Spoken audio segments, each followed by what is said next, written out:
The Grammar Primary School in Ayr played an important role during World War II.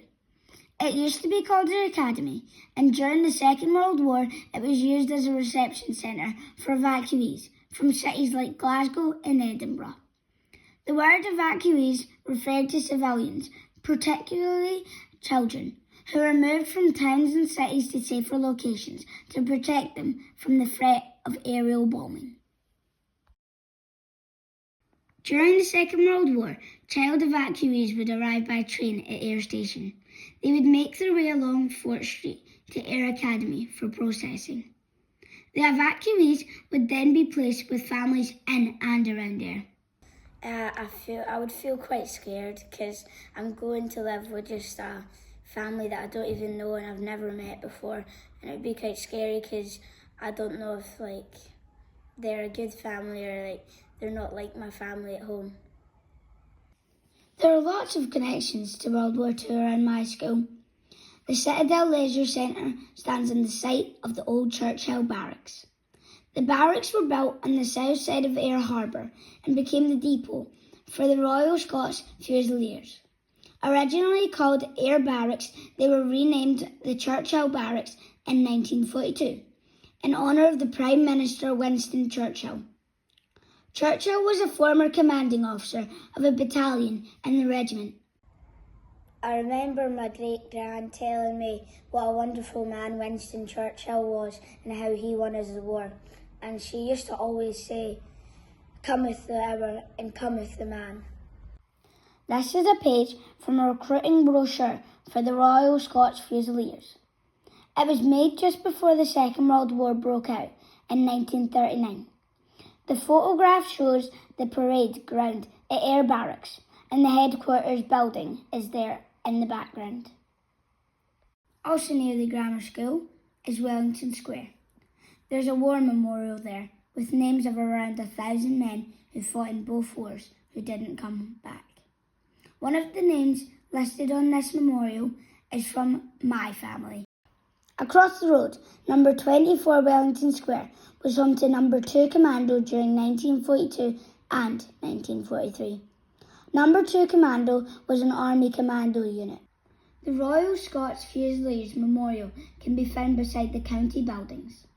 This 1960 statue by Pilkington Jackson commemorates those in the regiment who fell during the Second World War. My great-grandpa is Neil Campbell, and he fought in the Second World War with the 2nd Battalion of the mighty Black Watch. My great-grandpa served with the 2nd Battalion from 1940 to 1946. He served in Palestine, Crete, Egypt, Libya, Syria, India and Burma. He later served in Norway. My great-grandpa was deployed to Crete in 1941, where his battalion fought an airborne invasion. His son Douglas, my grandpa, recently visited Crete and made a surprising discovery while he was there. And it's just really some information regarding my father, who fought with the Black Watch in the Second World War, and they were detached to the island of Crete to help repel the German invasion. They were stationed at Heraklion Airport, and their task was to defend the airport at all costs. And the Germans were going to be dropping paratroopers down with the hope of taking the airport. And with this in mind, Jara's gran and I had a holiday a few years back to Crete, and while there I thought I'd take the opportunity of visiting Heraklion and checking out the modern history museum there. I noticed, lo and behold, in one of the photographs there was my father, standing proud along with, I think it would be maybe 9 or 10 of his colleagues. And before we left the museum, I picked up a book which is about the defence of Crete. And in this book is the said picture of my father here. From Crete, my great-grandpa sailed to Egypt under heavy air attack. After Egypt, he went on to fight in Syria and Libya, where he took part in the famous siege of Tobruk. His battalion was part of the 70th Infantry Division, defending Tobruk, which was a vital port city in Libya. Tobruk was under attack by Axis forces, Germans and Italians. In November 1941, the British launched Operation Crusader. As part of Operation Crusader, the Black Watch attempted to break out of their garrison to link up with the 8th Army. The battalion was led into battle by a piper playing Helan Laddie. The breakout was desperate and it was costly. The 2nd Battalion suffered heavy casualties. Only 130 out of 650 soldiers survived. My great-grandpa was thankfully one of the survivors. After the North Africa campaign, Neil Campbell was sent to India to train in the jungle warfare and to fight the Japanese in Burma.